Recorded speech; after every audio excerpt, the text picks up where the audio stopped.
Wyatt heard the van before he saw the gun. It crawled past Blackstone Bar with its lights half dimmed, engine growling low, like it was stalking something. The kind of sound that made the bottles on the outdoor tables tremble and set something cold crawling up his spine. He kept his head down and his broom moving, pushing cigarette butts and crushed cans into a loose pile near the trash. The neon beer signs painted his torn hoodie in shifting colors, red, green, blue, making him look like he belonged to the lights instead of the street. His fingers were numb inside fingerless gloves. The ache in his stomach had moved past hunger into that hollow float he'd learned to ignore 3 months ago, back when foster home number 7 had decided he was too much trouble, back when his stepfather's fists had taught him that some doors only open one way, out. 12 weeks living under the highway. 15 Bridge had turned Wyatt into a student of patterns. He knew which fast food dumpsters got emptied on Tuesdays, which gas station bathrooms stayed unlocked after midnight, which police cruiser routes to avoid between 2 and 4 in the morning. He'd learned that survival wasn't about being smart. It was about being invisible, about making yourself so small that even the shadows forgot you were there. 2 weeks ago, he'd found this spot outside Blackstone Bar, the place where the Iron Ravens Motorcycle Club gathered after sundown. At first, he'd only been looking for bottles. Colorado had a 5-cent redemption and drunk bikers dropped change like confetti. But then he'd seen her, the little girl in the too big helmet, Nora.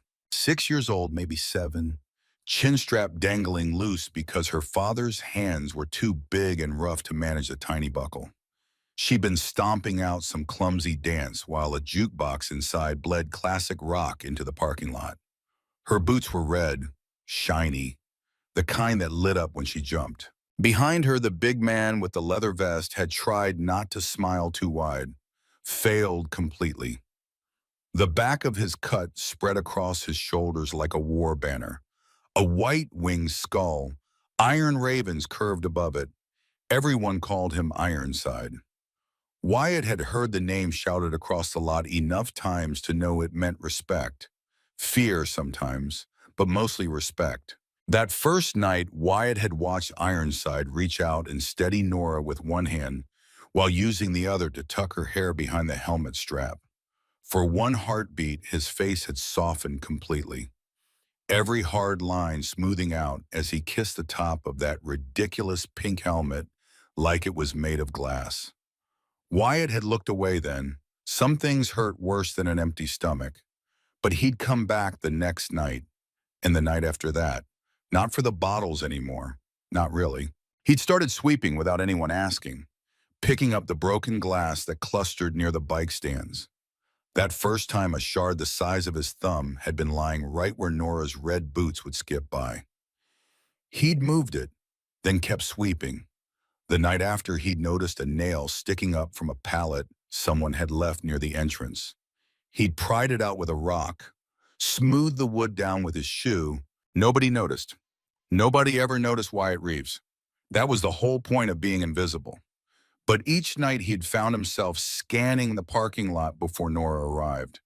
Glass there, oil slick there, loose gravel where she might trip. He'd clear it all away, like preparing a path for someone who mattered, someone worth protecting. He didn't know why. Maybe because she was small and the world wasn't kind to small things. Maybe because watching Ironside love her so fiercely made something in Wyatt's chest ache. Maybe because for his 2 weeks keeping this little girl safe from things she'd never see had been the only thing that made him feel like he existed. Except tonight felt different. Tonight, the black van had already made 2 passes, slow ones, the kind that set off alarms in the part of Wyatt's brain that had kept him alive this long. He'd seen this before, back when Robert Crane used to hunt him through the neighborhood in that rusted pickup truck. The way predators moved when they had already picked their target, patient, deliberate, just waiting for the right moment to strike. The first time the van rolled by, Wyatt had tensed, old habits. His shoulders had drawn up toward his ears, and his eyes had tracked the vehicle's path without moving his head. Driver's window cracked just enough to flick an ash. A a red spark tumbling to the pavement. Inside Blackstone, someone had shouted over the music. A woman's voice warm with laughter, the kind of sound that came from people who belonged to each other. The second time the van came around, it moved slower. Wyatt had been close enough to the line of motorcycles then to let their chrome bodies stand between him and the street. Each polished tank caught the neon and threw it back in broken streaks. He tried to warn one of the bikers, an older guy smoking near the entrance, leather vest decorated with patches. That van, Wyatt had said quietly, not making eye contact. Never make eye contact. It's been circling. The biker had glanced at him. Through him, really. The way most people looked at homeless kids. Paranoid kid, the man had said, and gone back to his cigarette. Wyatt had returned to his broom, to being invisible. He was good at that. Inside the bar, Nora's giggle cut through the bass-heavy music, bright and clear.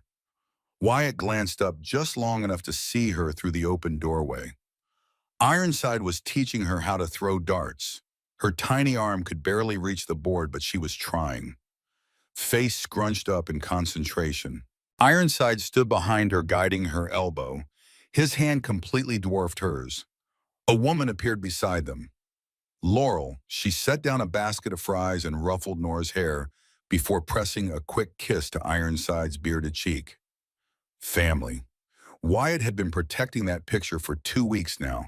Moving glass, smoothing gravel, making the world a little safer for red boots and pink helmets.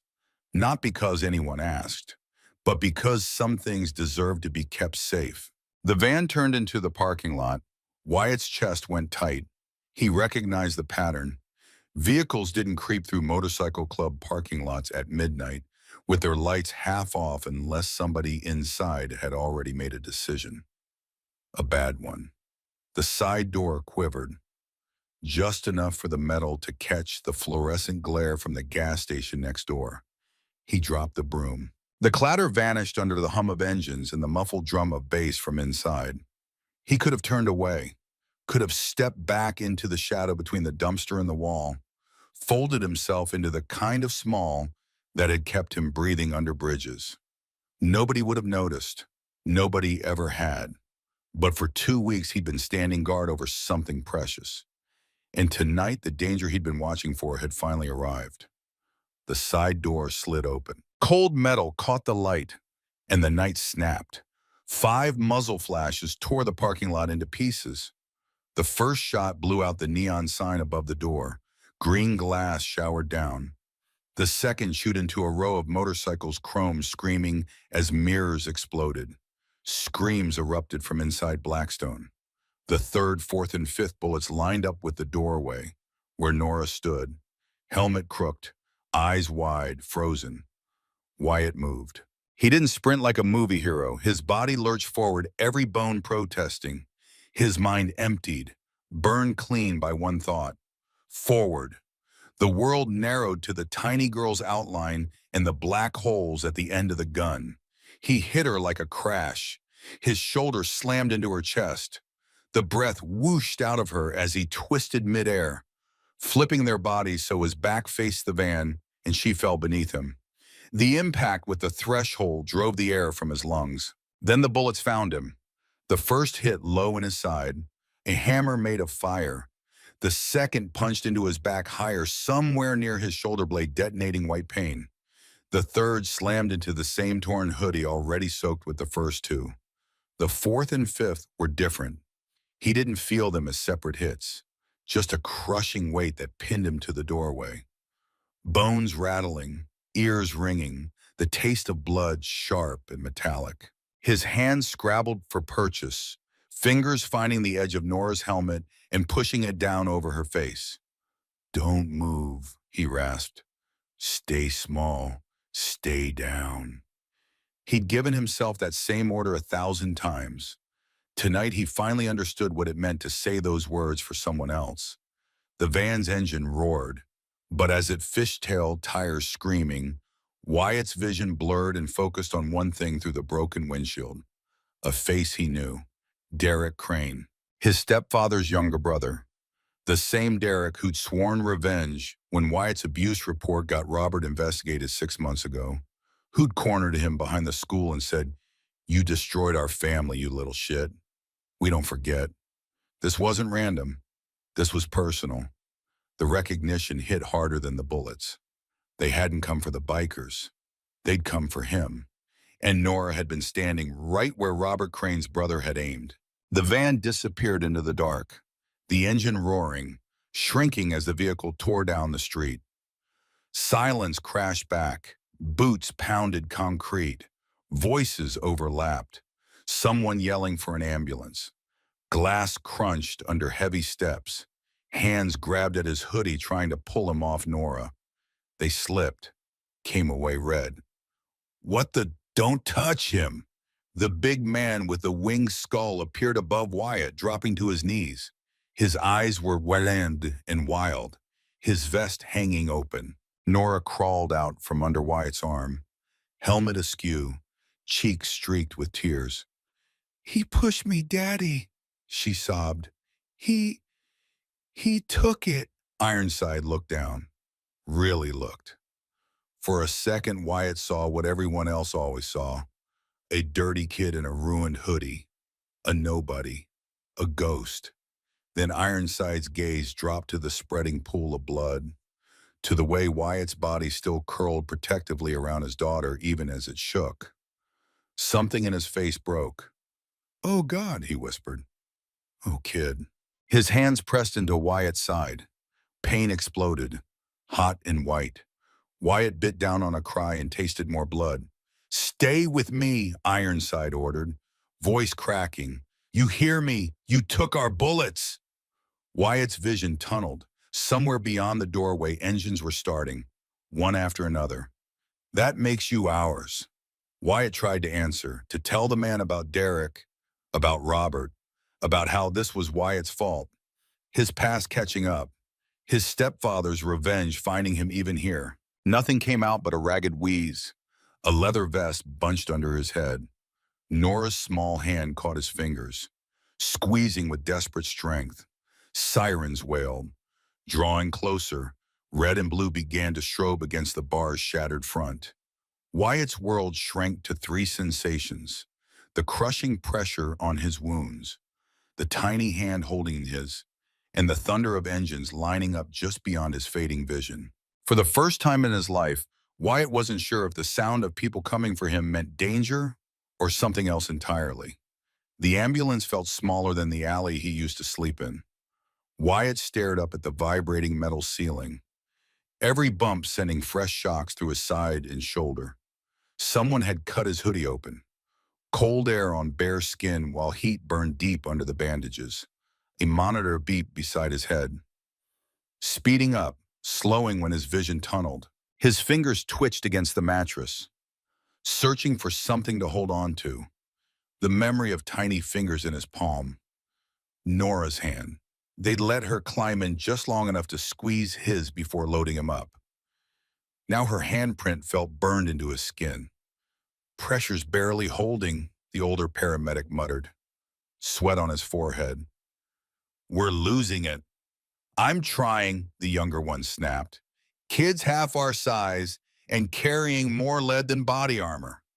Eyes on his airway." Wyatt's gaze rolled sideways. Through the narrow strip of glass in the back doors, he caught broken images. Headlights stacked in tight formation, chrome glinting. The sound of engines wasn't behind them anymore. It was everywhere, surrounding the ambulance. "They're still with us," the younger paramedic said. "Every one of them," the older replied. "Whole damn club's riding escort." Wyatt tried to speak. His throat felt raw. He'd never had anyone follow him. Most people only noticed him long enough to tell him to move along. Now an entire storm of steel and leather was pacing every turn. His chest tightened. "Hey," the older paramedic leaned close. "You still with me, kid?" Wyatt managed a tiny nod. Pain shot up his neck. "You did something tonight. Most grown men wouldn't. You gave that little girl a chance to grow up." The words bounced around his head, colliding with memories of police reports that went nowhere, of Ms. Brennan saying out of our hands, of sleeping under overpasses while cars flew by overhead. He blinked hard, tears burning tracks through the grime. Don't, his voice cracked, don't let them take her. Nobody's taking her.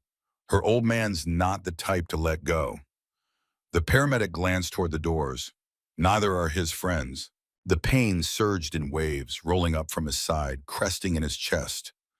Wyatt clenched his jaw, trying not to scream. Pressure dropping, the younger one said, panic creeping in. Less than 2 minutes out. We're not hitting a red, the older one said. Not tonight. Through the glass, Wyatt saw why. The bikes had surged ahead, fanning out at the intersection. Engines roaring as riders blocked cross traffic. Bodies in chrome forming a barricade. Cars stopped dead. Drivers staring as the Iron Ravens turned a Denver street into a private corridor. The ambulance shot through. Hospital floodlights exploded into view. Then the doors burst open. Cold night air, boots on asphalt, voices rising. Gunshot victim, multiple entry wounds, teen male, critical. Automatic doors yawning, nurses rushing. A security guard stepping back when he saw the wall of bikers behind the ambulance. Engine still running. A hand landed on the gurney rail, big and calloused. Wyatt turned his head, saw Ironside, keeping pace, vest half zipped, face carved with new lines. Blood dried on his hands. I'm right here, Kidman, Ironside said, breathless. You're not doing this alone. Wyatt tried to answer. All he could see was the man's patch, that winged skull, and the smear of blood where those hands had tried to hold Wyatt's life inside his body. They hit a corner too fast.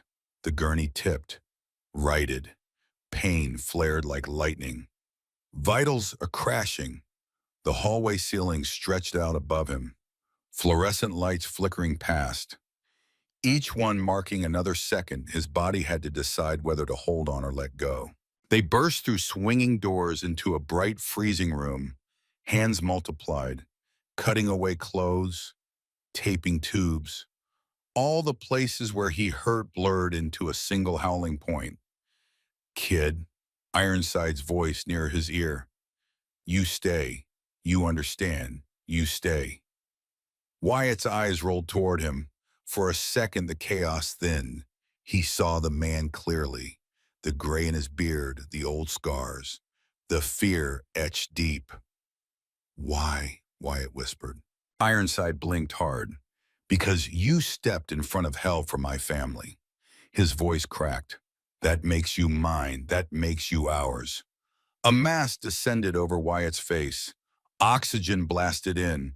He wanted to argue, to say nobody kept him. But the machine screamed, and whatever words he might have found drowned in the noise. Take him! Now, on 3!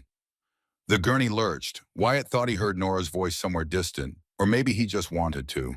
The last thing he saw was the waiting room. Leather vests filling every chair, nurses frozen, watching a world they didn't understand invade theirs. Nora's helmet in her lap, chin trembling, eyes locked on his drifting form, her mother's arm around her shoulders. The gurney pivoted, then the doors to surgery swallowed him. The lights above the operating table seemed further away than the stars he used to count through cracks in the overpass. Voices muffled. Someone said 5 entry wounds. Someone else answered if he makes it. He tried to lift his hand. It felt like lifting the whole city. One of the faces came into focus. Tired eyes, mask hiding everything but determination. You picked one hell of a family to save kid, the surgeon murmured. Let's see if we can give them a reason to keep you. Cold washed through Wyatt's veins, a tide pulling him away.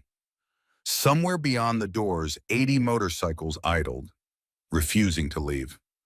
Wyatt's eyes fluttered once. Then the world went black, and the knife made its first cut.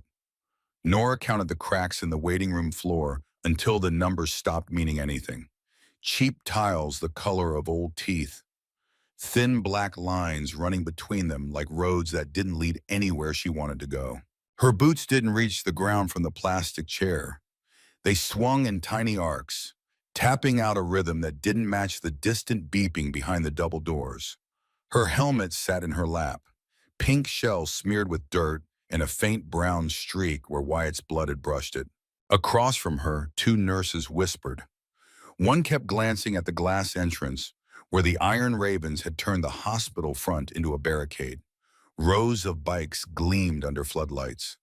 The rumble from idling engines seeped through the walls, a low, constant growl. Her dad couldn't sit. Ironside paced, boots thudding, his cut hanging open, dried flecks of red still marked the leather. Every few laps he passed the window to the surgical corridor, eyes raking the closed doors.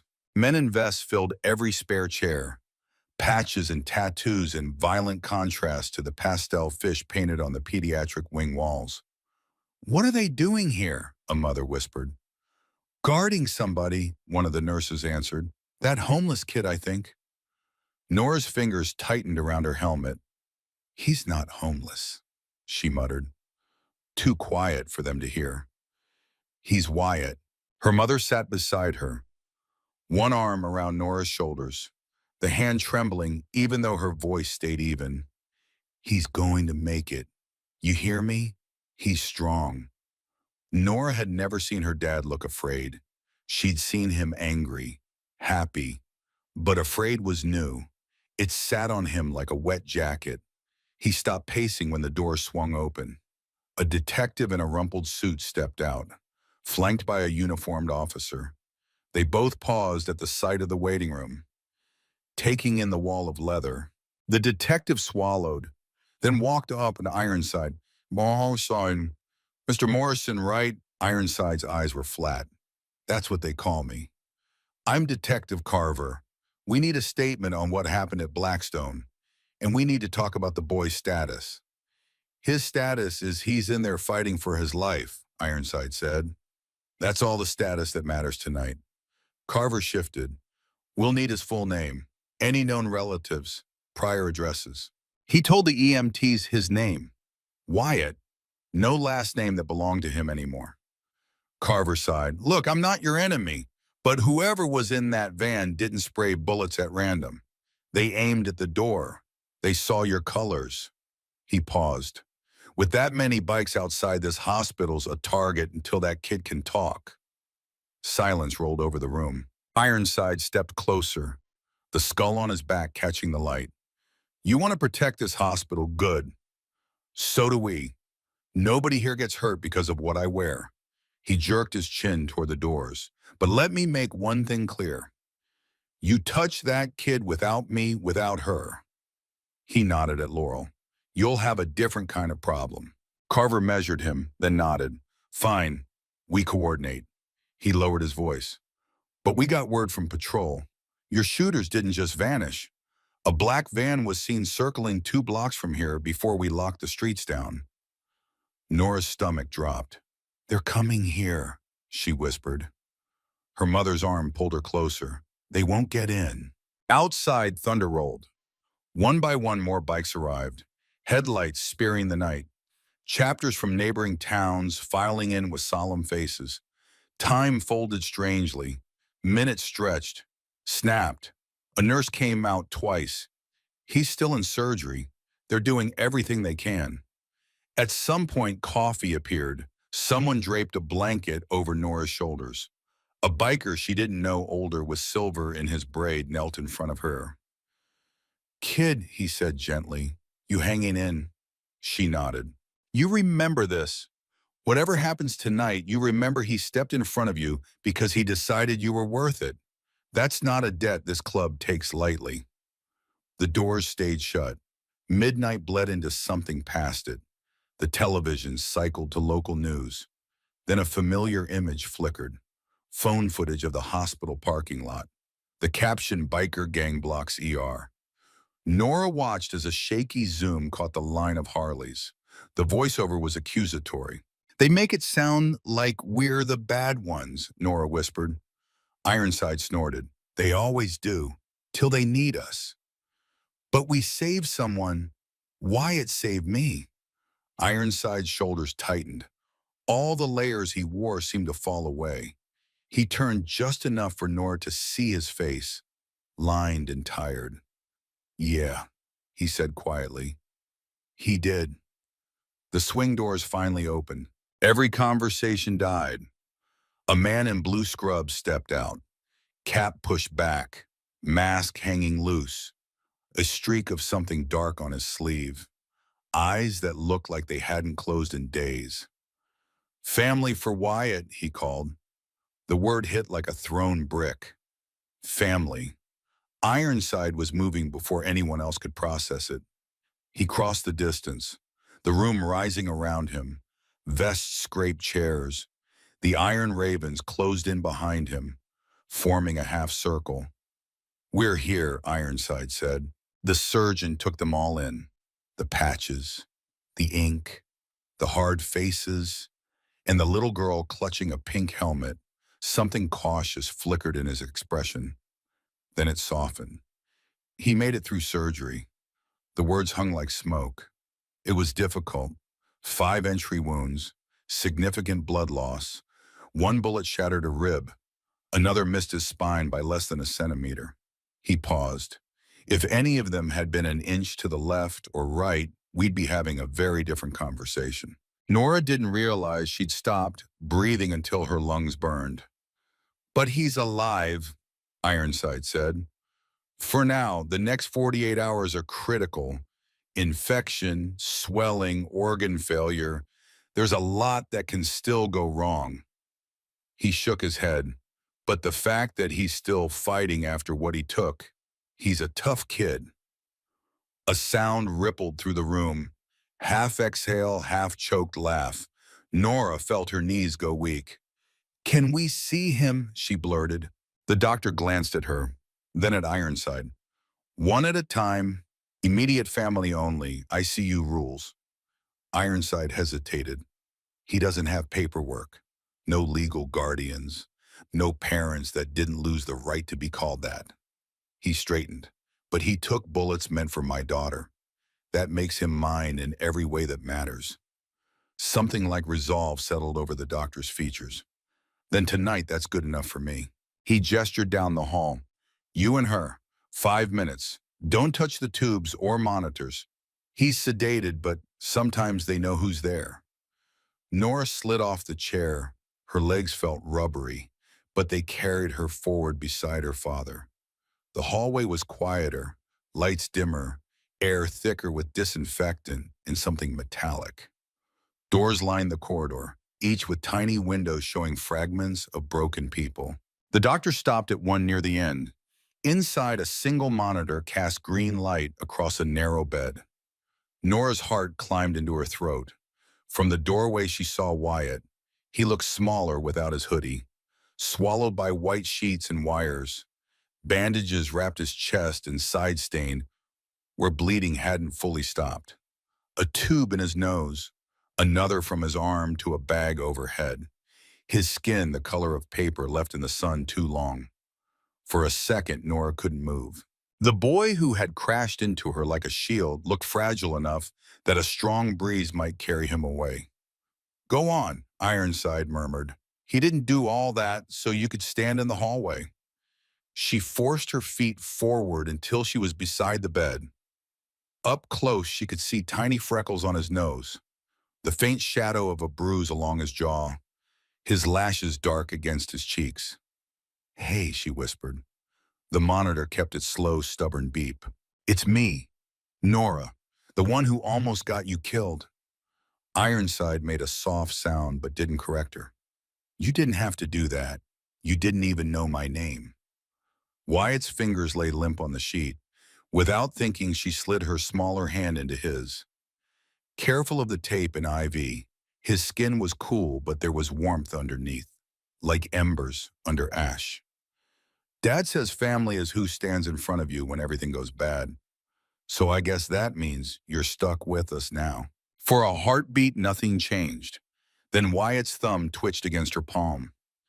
It could have been a spasm, a reflex, But Nora's breath caught and the monitor line jerked. A tiny blip. She looked up at her father, eyes wide. Ironside stared at their joined hands, his jaw flexing. Outside, beyond the ICU walls, the engines of 80 motorcycles revved in unison. The first thing Wyatt thought when he woke up was that the world had gotten louder. The second was that breathing hurt less than it used to. The pain was still there, a deep, bruised ache in his side and shoulder, but it no longer felt like fire. Instead, it was a heavy throb, like his body reminding him it still existed. The ceiling above him wasn't concrete. It was clean white tile, light filtered in gentle and gray from a window. He blinked. The room smelled like antiseptic, layered over something warm, leather. A vest hung over the nearby chair, wing skull patch half visible, the front stained brown where blood had dried. His blood. Hey, the voice was rough, like gravel washed by rain. Wyatt turned his head carefully. Ironside sat in the chair, elbows on his knees, big hands steepled. He looked different out of the chaos, more tired, more human. But there was still that dangerous weight in how he held himself. His eyes, though, when they met Wyatt, softened. "You picked one dramatic way to introduce yourself, kid," Ironside said. Wyatt tried to answer and coughed instead.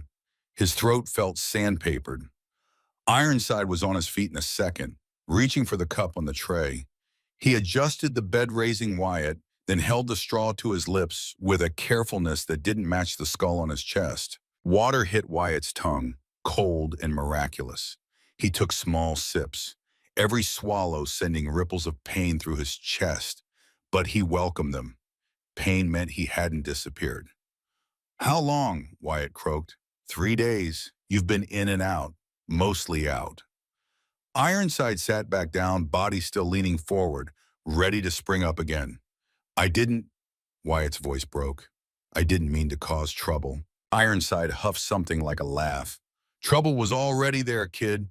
You just stepped between it and my family." The memory hit in fragments. Neon shattering. The van, Nora's helmet, the impact, and the face through the windshield. Derek. "It was him," Wyatt said suddenly. "The shooter. I saw him." Ironside went very still. "You saw who?" "Derek Crane, my stepfather's brother." The words tumbled out. "Robert he used to beat me. For years. I finally reported it 6 months ago. They investigated, but nothing stuck. Derek swore he'd make me pay. Said I destroyed their family." Wyatt's hands trembled. "This wasn't about your club. They came for me. And Nora was standing right where—" "Stop." Ironside's voice cut through, not angry, firm. "You listen to me, kid. I don't care why they came. I don't care what they wanted. You stepped in front of my daughter. That's all that matters." "But no buts." Ironside leaned closer. "You think this changes anything. You think because some piece of shit with a grudge tried to kill you that makes you less, makes what you did less." He shook his head. "You're wrong." Wyatt blinked hard, tears burning. "She's okay," Ironside said, voice softening. "Not a scratch. She's been drawing on your walls for days. Nurses had to make a rule." Relief washed through Wyatt so intense it made his eyes sting. The door creaked. Nora slipped inside. Helmet under one arm, her other hand wrapped in her mother's. She stopped just inside the threshold, eyes going huge. "You're real," she whispered. "Last I checked," Wyatt rasped. She crept closer, each step hesitant. Up close, he could see she'd colored on the helmet, tiny wings on the sides. Her gaze flicked over the tubes and bandages. "You hurt," she said softly. "Yeah, but you don't, so I'm calling it a good deal." Laurel stood at the foot of the bed, fingers twisted together. "You don't know us. You didn't know us anything." Wyatt thought of all the times he'd run, from shouting, from fists. Running had been his survival. "I did run," he said quietly. "Just toward instead of away this time." Silence settled. The monitor beeped. The heating unit hummed. Days bled together after that. Physical therapy started on day 4. A woman with kind eyes made him try to sit up, then stand, then take 3 steps. Each movement felt like being torn apart. He gritted his teeth and did it anyway. Nora visited every day. She'd read to him from books meant for younger kids. But Wyatt didn't care. Her voice was something solid to hold on to. On day 6, she brought her school artwork, a crayon drawing of the parking lot. But in her version, Wyatt had wings, actual angel wings spreading from his back as he stood between her and the van. Teacher said to draw a hero, Nora explained. I drew you. Wyatt stared at it until his vision blurred. I'm not a hero, he managed. You are to me, she said, and taped it to the wall. On day 8, Detective Carver came back. He sat in the chair and asked questions in a voice that tried to sound gentle. The van. You told the paramedics you'd seen it before. Wyatt nodded, twice, maybe 3 times, circling the bar. Did you see who was inside? Wyatt's throat tightened. I saw the shooter's face when the van was leaving. Derek Crane. He's my stepfather's younger brother. Carver's pen stopped moving. He looked up. Robert Hayes's brother. Yeah. Carver's expression darkened. I did the van, registered to a Derek Crane. But here's the part that's going to make your blood run cold. He leaned forward. Robert Hayes was released from county jail 3 days before the shooting. His assault charges got reduced. Restraining order expired. Wyatt's heart hammered. We think he's coordinating this from outside, Carver continued. Derek pulled the trigger. But Robert's calling the shots. This was revenge, Wyatt, for the abuse report, for getting him arrested. They wanted you dead.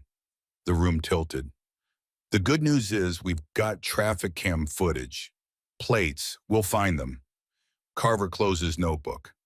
The bad news is until we do, you're a witness. And witnesses make some people nervous.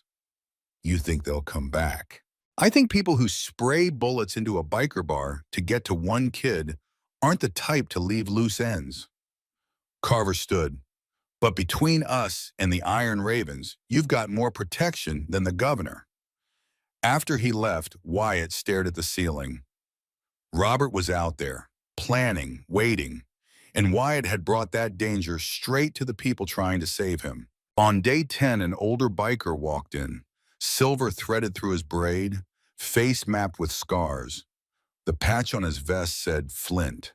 He pulled the chair close, sat down with the careful movements of someone whose body remembered old injuries. You don't know me, but I know you. Whole club does now. Wyatt said nothing. You're wondering why we're still here, why we haven't moved on. I figured you'd get bored, Wyatt admitted. Flint smiled, slow and sad. Kid, this club isn't about riding bikes. It's about who you stand in front of when hell comes calling. He leaned back. Ironside told you he's filing for guardianship. Wyatt nodded. You think that's charity? I don't know what it is, Wyatt said honestly. It's debt, the kind you can't pay back. You stepped in front of Nora. That little girl is the heart of this chapter.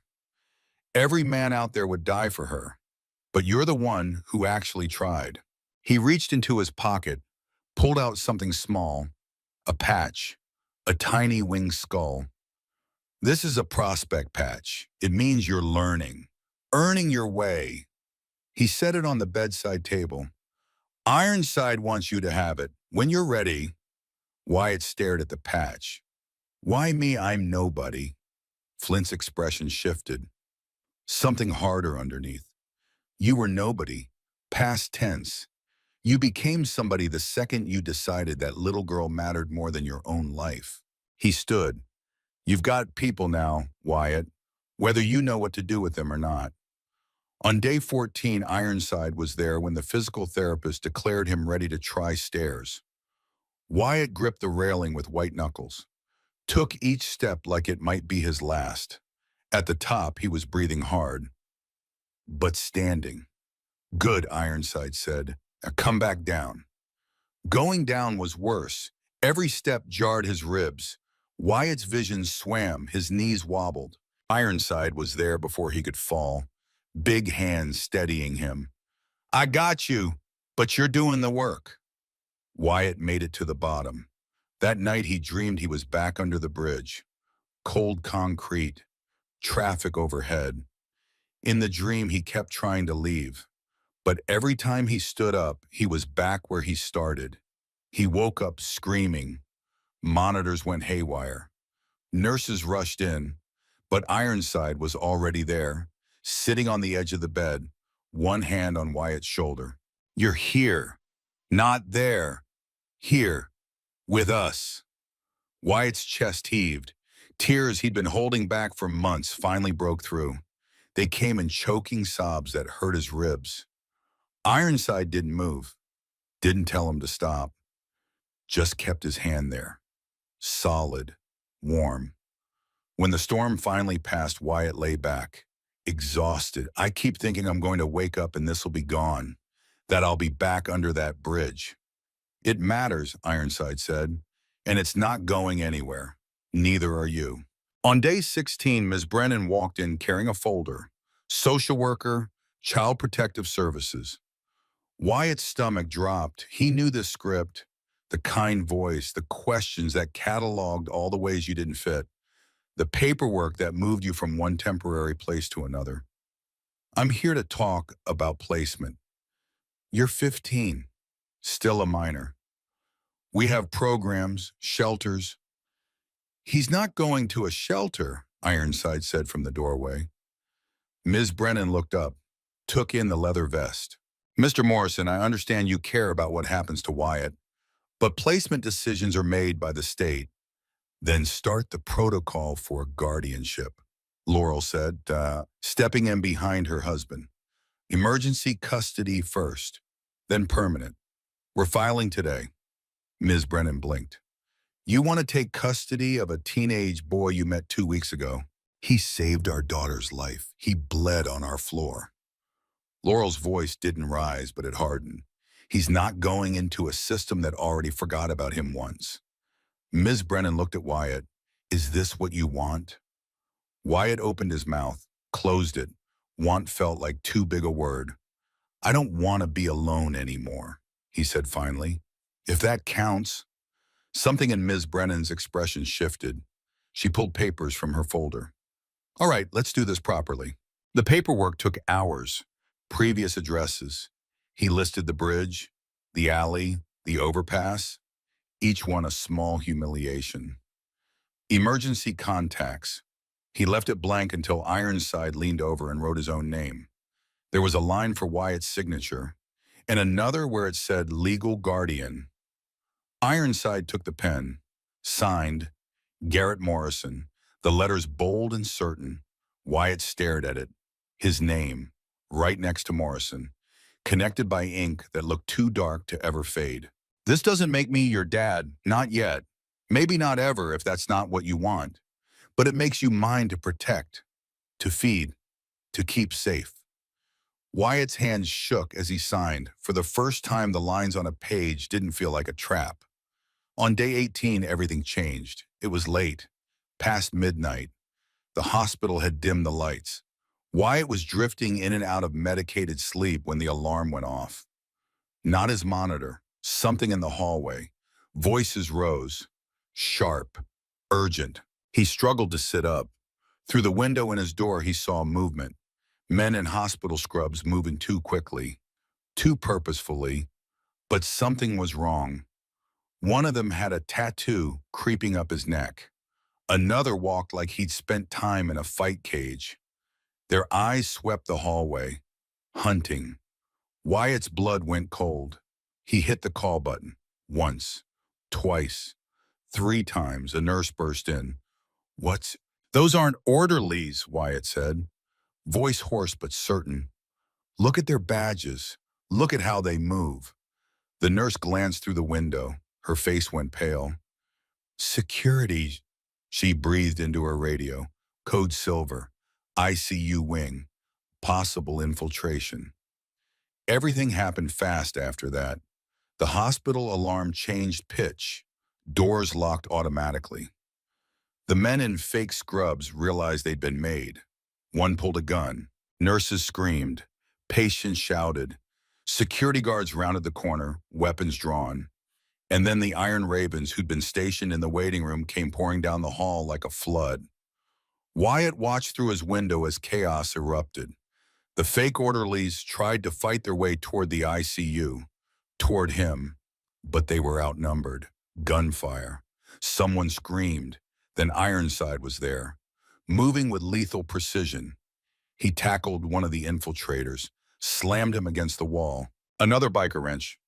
Wyatt had learned his name was moved to help, but something about his positioning was wrong.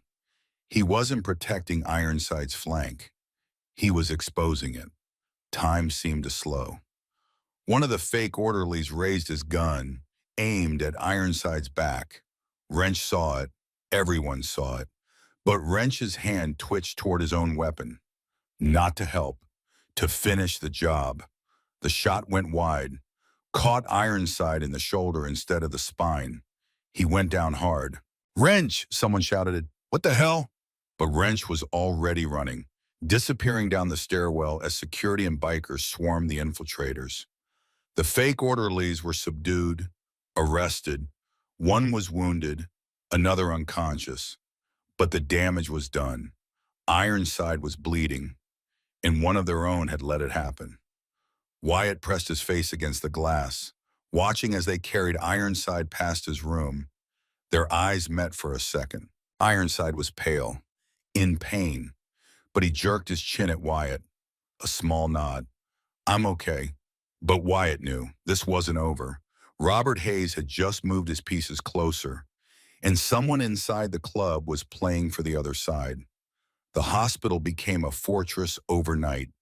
Police swarmed the building. The two captured infiltrators were hauled away in handcuffs. Their fake credentials were good enough to pass initial screening, but not good enough to fool Wyatt. Detective Carver showed up at dawn, exhausted, furious. He came to Wyatt's room first. "You saved lives tonight, kid. Those men were here for you. Had zip ties. A van waiting in the loading dock." Carver sat heavily in the chair. "If you hadn't spotted them, they'd have grabbed you, and we'd have found you in pieces somewhere outside city limits." Wyatt's hands trembled. "Ironside?" he asked. "Stable. Through and through shoulder wound. He'll be sore for weeks, but he's tough." Carver's expression darkened. "But we have a bigger problem." "Wrench." "Yeah, your club brothers gave statements. All of them say the same thing. Wrench had a clear shot to take down the gunman, targeting Ironside. Instead, he hesitated. Some say he was reaching for his own weapon, not to help." Carver pulled out his phone, showed Wyatt a photo. "We found this in Wrench's locker at the clubhouse. Burner phone, text going back 3 weeks." Wyatt read them, his blood turning to ice. "Kids in ICU, room 347, 2 guards, can be handled. Payment on delivery, $50,000, plus safe passage out of state. Ray says the job gets done or you don't get paid. No more delays. Ray, Robert Hayes." "Wrench sold you out," Carver said quietly. "Robert Hayes promised him $50,000 and a clean exit. All Wrench had to do was make sure you didn't survive the hospital." Wyatt felt sick. "Where is he now?" "In the wind, but we'll find him." Carver stood. "The question is what comes next. Robert Hayes is coordinating this from outside. We can't find him. He's using disposable phones, staying off grid. But he won't stop. Not until you're dead." "So what do I do?" Carver was quiet for a long moment. "We have an idea, but it's risky." 2 hours later, Wyatt sat in a room full of Iron Ravens. Ironside was there, arm in a sling, face pale but determined. Flint, Reverend Axel, a dozen others. Detective Carver stood at the head. "Here's the play. We leak information that Wyatt's being transferred to a different hospital. Make it look real. Ambulance, small escort, easy target." "You want to use the kid as bait," Flint said flatly. I want to draw Robert Hayes out. He's been coordinating from the shadows, but if he thinks he has one clean shot at finishing this, he'll take it. We'll be ready. And if you're wrong, Ironside asked, then we've got an armored ambulance, 2 chase cars, and half your chapter riding escort. The kid will be safer than the president. Wyatt spoke up. I'll do it. Everyone turned. Wyatt, you don't have to, Ironside started. Yes, I do. Wyatt's voice was stronger than he felt. Robert Hayes tried to kill a 6-year-old girl to get to me. He turned one of your brothers against you. He shot you. He looked at Ironside. This doesn't end until he's caught. I'm tired of running. I'm tired of being scared. Silence. Then Ironside nodded. All right, but we do this smart, and if anything goes sideways, we pull the plug. The plan was simple, too simple. Day 22. They'd announced the transfer for Dawn. Leak it through the hospital grapevine. Let it get back to Robert's network. Real ambulance, real route. But every exit covered. Snipers on rooftops, undercover units in civilian cars. The Iron Ravens would ride escort, visible, obvious, the perfect target. Wyatt spent the days leading up to it in a strange limbo. Physical therapy continued. Nora visited, drew pictures, read stories, but everyone knew what was coming. On day 25, Laurel brought real clothes, jeans, t-shirts, a jacket. Can't have you leaving in a hospital gown, she said. Wyatt touched the jacket. What if this doesn't work? Then we'll figure out plan B. She sat on the edge of his bed. But Wyatt, listen to me. Whatever happens, you're not alone in this. Not anymore. That night, Ironside stayed late. You're scared, he said. Not a question. Yeah. Good. Fear keeps you sharp. Ironside leaned back. When I was 14, my old man broke 3 of my ribs. Told me I'd never be worth nothing. What changed? I did. Took people who saw something in me I couldn't see in myself. He looked at Wyatt. You remind me of that kid, the one I was before I figured out I was worth fighting for. What if you're wrong about me? Ironside tapped Wyatt's chest right over the heart. Then you wouldn't have stepped in front of those bullets. That thing inside you that made you move when everyone else froze, that's who you are. My job is to help you see it. Wyatt blinked hard. Burgers are burning, he said, even though there were no burgers. Ironside smiled. Let 'em burn. Day 27, the morning of the transfer. Wyatt was up before dawn. A nurse helped him dress. The clothes Laurel brought fit better now. He'd put on a few pounds. The prospect patch sat on the bedside table. He'd never picked it up. Now he reached for it, held it in his palm, the fabric heavier than he expected. The skull embroidered in white thread. He slipped it into his jacket pocket, not ready to wear it yet, but ready to carry it. The door opened, Ironside, arms still in a sling but eyes sharp. You ready? No, but let's do it anyway. They moved slowly down the hallway. Every few steps, Wyatt had to stop, catch his breath. Nobody rushed him. At the end of the corridor, the automatic doors stood waiting. Beyond them, an ambulance. And something else. The door slid open. Sound hit first. Not the roar of engines this time, but the rumble of idling bikes. Softer. Controlled. 80 motorcycles lined up with military precision. But this time they weren't celebrating. This time they were going to war. Wyatt stepped onto the ramp. The morning air was cold, clean, the sun just starting to break over Denver's skyline. Nora ran to him, wrapped her arms gently around his waist. Be careful, she whispered. I will. Laurel hugged him next. We'll be right behind you, every mile. They helped him into the ambulance. The paramedics from that first night were there. The older one nodded. Heard you spotted those fake orderlies. Smart kid. Lucky kid, Wyatt corrected. Same thing sometimes. The doors closed. Through the narrow window, Wyatt watched the Iron Ravens mount their bikes. Ironside leading even with his wounded shoulder. Flint beside him, the formation tightening. Carver's voice crackled over a radio in the ambulance. All units in position. Target route is clear. Snipers have eyes on every intersection. We're good to go. The ambulance started moving, slowly, deliberately. The bikes fell into formation around them, a moving shield. They rolled through Denver as the city woke up, past the bridge where Wyatt used to sleep, past the neighborhoods where he'd once been invisible. Now he was visible. By choice, The convoy moved onto the highway, the designated transfer route, 3 exits to the new facility. Carver's voice came through again. 2 vehicles matching the description. Black van, keeping pace 3 cars back. Wyatt's heart hammered. Hold formation, Carver said. Let them commit. The ambulance drove on. The van stayed back, waiting. Then everything went wrong. We've got a problem. Carver's voice was tight. The van's not moving. They're not taking the bait. Through the window, Wyatt saw Ironside's brake lights flare. The whole convoy was slowing.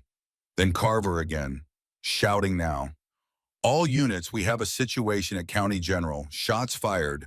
Repeat, shots fired at the hospital. Wyatt's blood went to ice.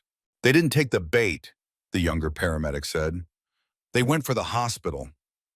Ironside's voice came through the radio, rough, furious. Where? Pediatric wing, 4th floor. We've got 1 gunman, maybe 2. They're asking for Wyatt Morrison by name. Nora. Wyatt grabbed the radio from the paramedic. Turn around, now. Kid, we can't. Turn around. The ambulance driver looked at the paramedic. The older one nodded. The ambulance hit the brakes. Hard. Made a U-turn across the median. The entire convoy followed. 80 motorcycles screaming back toward the hospital. Sirens wailing. Carver's voice. Wyatt, listen to me. Do not go in there. We have tactical teams. But Wyatt wasn't listening anymore. Robert Hayes hadn't taken the bait. He'd gone straight for what Wyatt cared about most. The hospital came into view. Smoke rising from one corner. Police cars everywhere. An ambulance. The convoy skidded to a stop. Ironside was off his bike before it fully stopped moving. Where? A cop pointed. 4th floor. Pediatric wing. 2 shooters. They've got hostages. One of them is asking for Wyatt by name. Says if he doesn't come up, they start shooting kids. Wyatt stumbled out of the ambulance, his side screaming, vision swimming. Wyatt, no. Ironside grabbed his good arm. It's Nora up there, isn't it? Wyatt asked. Ironside's face said everything. Laurel had brought Nora back this morning for a follow-up appointment, therapy for the trauma. They'd been in the building when the shooting started. Now they were trapped. I'm going up, Wyatt said. Like hell you are, Ironside growled. You can barely stand. Then hold me up. Wyatt met his eyes. You said family is who stands in front of you when everything goes bad. That little girl stood by my hospital bed for 3 weeks. Now it's my turn. Silence. Then Ironside's jaw tightened. All right, but not alone. Carver appeared. This is insane. He's a civilian. He's wounded. He's the only leverage we have. Ironside cut in. They want him. He walks in, buys us time. Tactical team moves into position. We end this. Carver looked at Wyatt. You understand what you're walking into. Wyatt pulled the prospect patch from his pocket, looked at it one last time, then handed it to Ironside. Give this to Nora. Tell her I earned it. Then he turned toward the hospital entrance. Behind him, Flint's voice. That kid's got balls the size of engine blocks. Ahead, the automatic doors, the same ones he'd left through less than an hour ago. Now he was walking back in, toward the men who'd tried to kill him twice, toward his stepfather's revenge, toward the little girl who'd held his hand when he was dying. The elevator ride to the 4th floor felt like drowning in slow motion. 2 cops rode with him, weapons drawn, vests on. They'd cleared the floors below, evacuated who they could, but the pediatric wing was locked down. The shooters had barricaded the main corridor. The elevator dinged. The doors opened to chaos barely contained. Nurses huddled behind an overturned desk. Parents crying. A doctor with blood on his scrubs. And at the end of the hall, behind an overturned hospital bed and scattered medical equipment, two men with guns. One Wyatt didn't recognize. Tall, tattooed, Scorpion's MC patch on his vest. The other he knew too well. Derek Crane. Derek's eyes locked on Wyatt, a smile spreading across his face like a wound. There he is, the boy who destroyed everything. Wyatt's legs felt like water, but he forced himself forward. One step, then another. "Let them go," Wyatt said, voice barely steady. "You want me? I'm here." "Oh, we're not letting anyone go," Derek said. "Not until Uncle Robert gets here. He wants to see you before you die. Wants to explain exactly what you took from him." "Where is he?" "Close." Derek gestured with the gun. "Real close."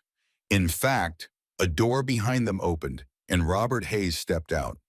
Wyatt's stepfather looked different, thinner, harder. Prison had carved new lines into his face, but his eyes, those were the same, cold, empty. "Hello, boy," Robert said. Wyatt couldn't breathe. "You thought you could destroy my life and just disappear."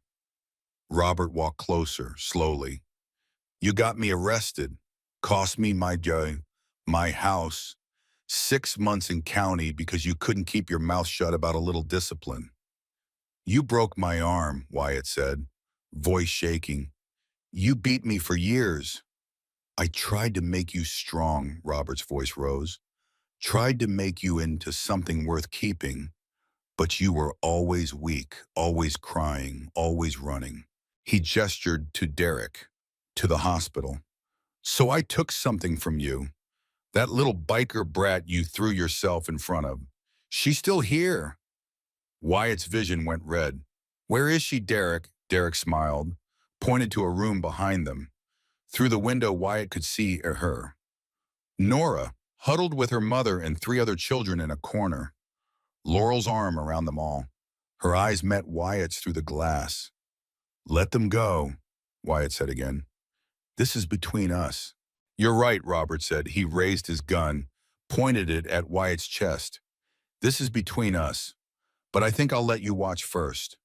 Let you see what happens to people who care about you." He shifted his aim toward the room. Wyatt moved. Not like before. Not the desperate lurch of a boy with nothing to lose.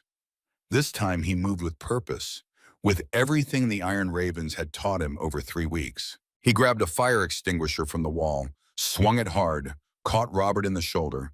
The gun went off, bullet going wide. Chaos erupted. The cops surged forward. Derek fired. Someone screamed. Wyatt tackled Robert. They went down hard. The impact sent agony through Wyatt's healing wounds. But he didn't let go. Robert's fist connected with Wyatt's jaw. Stars exploded. But Wyatt had survived Robert's fists for years. He knew how to take a hit. He knew how to fight back now. Wyatt drove his elbow into Robert's throat, pinned him. 12 weeks of sleeping rough had made him lean, but those same weeks had also made him desperate, and desperate was dangerous. "You wanted to make me strong," Wyatt gasped. "Congratulations." It worked. Police swarmed them, pulled Wyatt off, handcuffed Robert even as he screamed. Derek was already down, tackled by 2 officers. The door to the children's room burst open, Laurel pulling the kids out. Nora broke free, ran. She hit Wyatt like a small missile, arms wrapping around him. He nearly collapsed, but hands caught him. Ironside, supporting him, holding both of them up. "You stupid, brave, incredible kid," Ironside breathed. The tactical team swept in, secured the floor. Medics rushed to check the hostages. Wyatt's legs finally gave out. They lowered him to the floor. A paramedic checked him over. You tore your stitches, reopened at least 2 wounds. You need surgery. Later, Wyatt managed. Nora was still clinging to him, shaking. You came back. Of course I did. But you were safe. You could have run. Wyatt touched her helmet, still pink, still too big. Yeah, but you're worth coming back for. Carver appeared, crouched down. Robert Hayes and Derek Crane are in custody. We've got them on attempted murder, conspiracy, enough to put them away for decades. He looked at Wyatt. You did good, kid.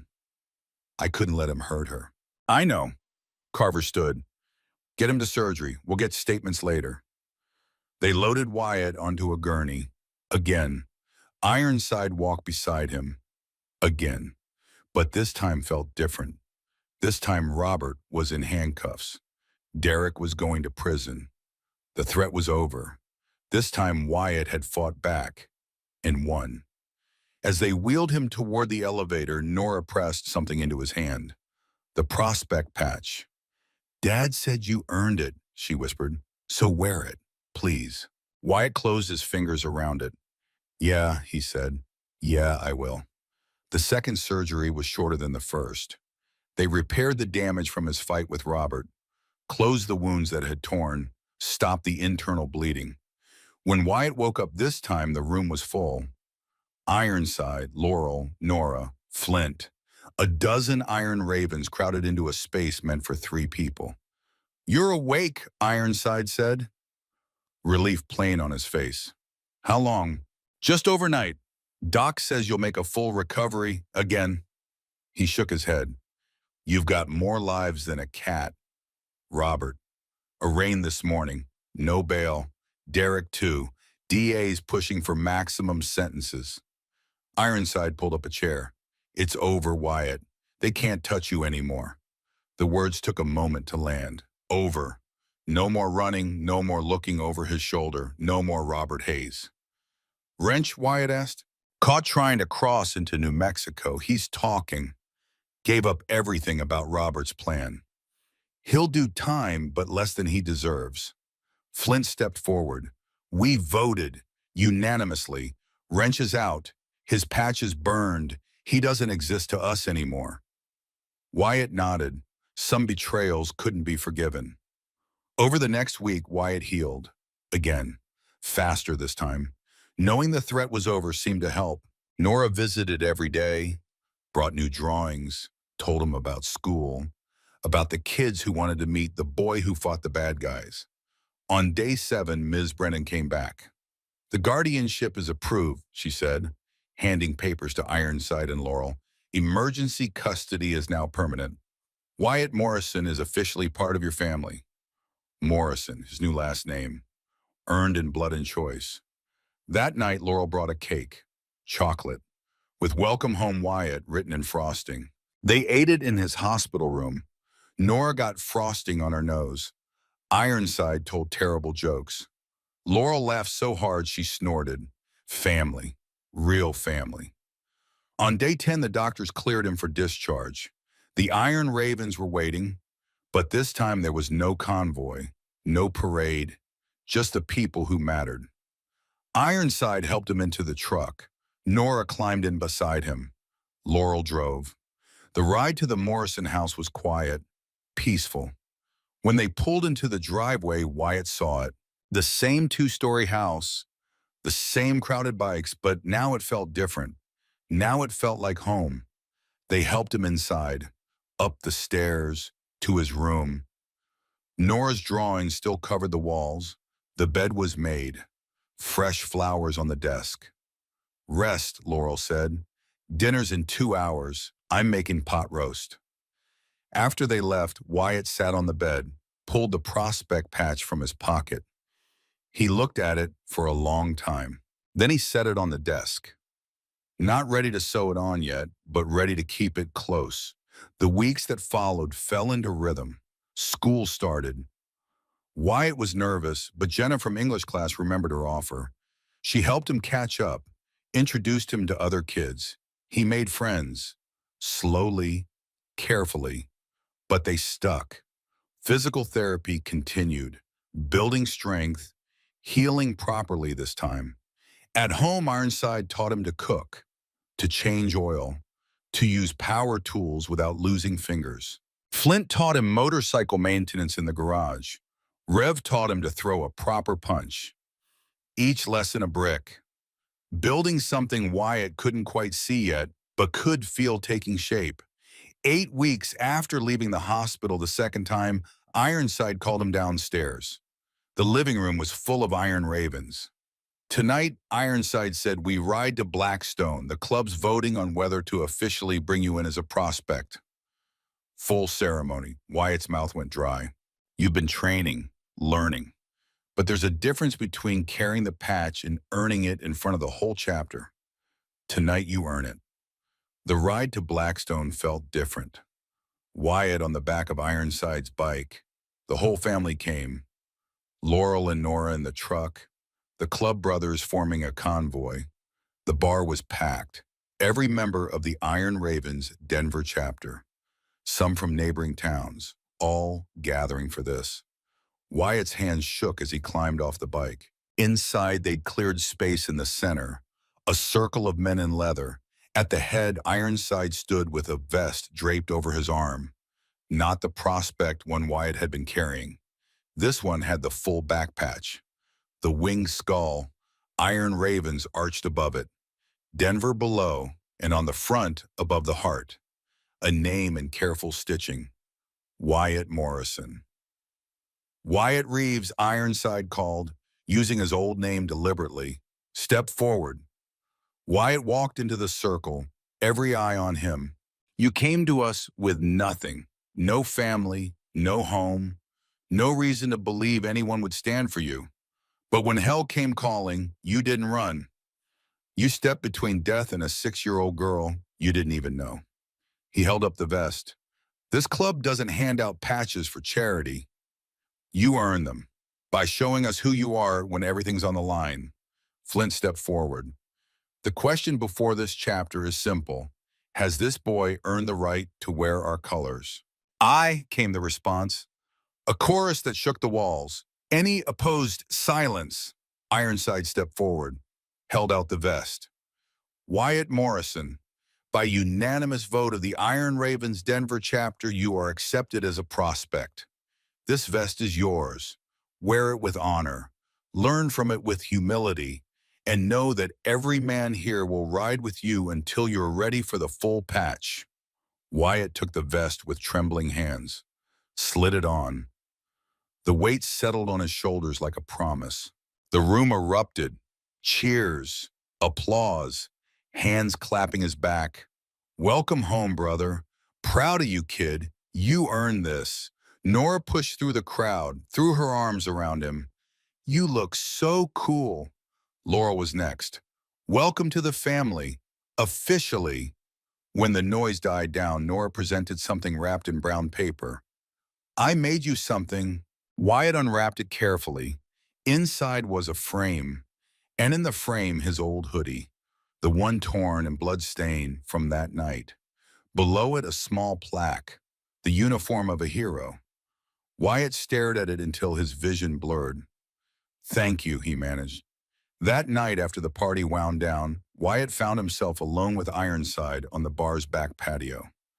There's one more thing, Ironside said. Something I want to show you. They got on the bike, rode through Denver as the city settled into late-night quiet. They stopped under the Highway 15 bridge, the place where Wyatt had slept for 12 weeks. Ironside killed the engine. They stood together in the shadow of the concrete supports. Why are we here? Wyatt asked, even though he knew. Because you need to see how far you've come, and because we're not leaving other kids here alone. From his saddlebag, he pulled a bundle, blanket, food, water bottles, and a note written in Ironside's rough handwriting. If you need help, find the Iron Ravens at Blackstone Bar. Tell them Wyatt sent you. They left it tucked where Wyatt used to sleep, where someone cold and hungry and invisible might find it. You starting something here? Ironside asked. Wyatt looked at the bridge, at the life he'd left behind. Yeah, I am. Nobody else has to disappear. Ironside gripped his shoulder. Then let's make sure they don't. The ride home was quiet, peaceful. Wyatt leaned against Ironside's back and watched Denver roll by. He used to be invisible to all of it. Now he was part of it. When they pulled into the driveway, Laurel and Nora were waiting on the porch. Coffee, hot chocolate, blanket. "How'd it go?" Laurel asked. "Good," Wyatt said. "Really good." Inside, they sat around the kitchen table. Wyatt told them about leaving the care package, about wanting to help other kids. "We'll help," Nora said immediately. "I can draw posters.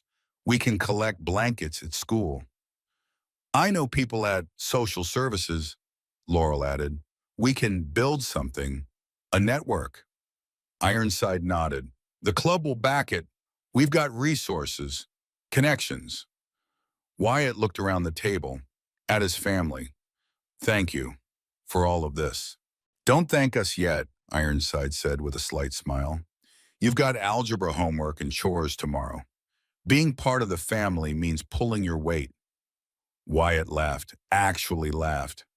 Later, lying in his bed in his room in his house, Wyatt stared at the ceiling, at the glow-in-the-dark stars Nora had put up, at the drawings on his walls, at the vest hanging on his door with his new name stitched across it. He thought about the van, about the bullets, about the moment when he'd stopped being invisible and started being seen. He'd taken 5 bullets for a little girl he didn't know. Turns out he'd really been taking them for the family he didn't know he'd been searching for all along. 3 years later, Wyatt walked across the stage in a cap and gown. "Graduated high school with honors," Laurel cried. Nora cheered so loud she nearly lost her voice. Ironside stood in the back with the rest of the Iron Ravens. Arms crossed, face neutral, but Wyatt caught the pride in his eyes. After graduation, Wyatt enrolled in community college, studied social work, kept helping kids living in the shadows. On his 18th birthday, the Iron Ravens voted again, this time for his full patch. Wyatt Morrison became a full member, brother, family. He kept the prospect vest, though, framed it next to the torn hoodie, reminders of who he'd been and who he'd become. The program he started grew. Other clubs joined in, then churches, schools. It spread through Denver like wildfire. They called it Invisible No More. Every package included the same note. "If you need help, find the Iron Ravens. Tell them Wyatt sent you." And they came, one by one. Kids who thought they had to disappear to survive. Kids who learned, like Wyatt had, that being seen by the right people could save your life. Nora grew up, 15 now, still called Wyatt every Sunday, still drew pictures, still told everyone about the brother who stepped in front of bullets for her. On quiet mornings, Wyatt and Ironside still sat together with coffee, still talked about nothing and everything, still built the kind of relationship that didn't need words to be solid. One morning, Ironside asked, "You ever regret it? Stepping in front of that van?" Wyatt thought about the pain, the fear, the scars. "No, because if I hadn't, I'd still be invisible. I'd still be that kid under the bridge thinking he didn't matter." He looked at Ironside, at the man who had become his father in all the ways that counted. "You taught me I was worth keeping. That changed everything." Ironside nodded, gripped Wyatt's shoulder. "You taught yourself that, kid. I just helped you see it." Later that day, Wyatt got a call. A kid named Marcus, 15, living under a different bridge, found one of the care packages, wanted to know if the note was real. Wyatt grabbed his vest, his phone, his keys. "Tell them Wyatt sent you," he said, "and I'm on my way," because nobody else had to disappear. Not on his watch, not anymore. Wyatt Reeves had been invisible for 15 years, but Wyatt Morrison made sure every forgotten kid knew they could be seen. And that made all the difference.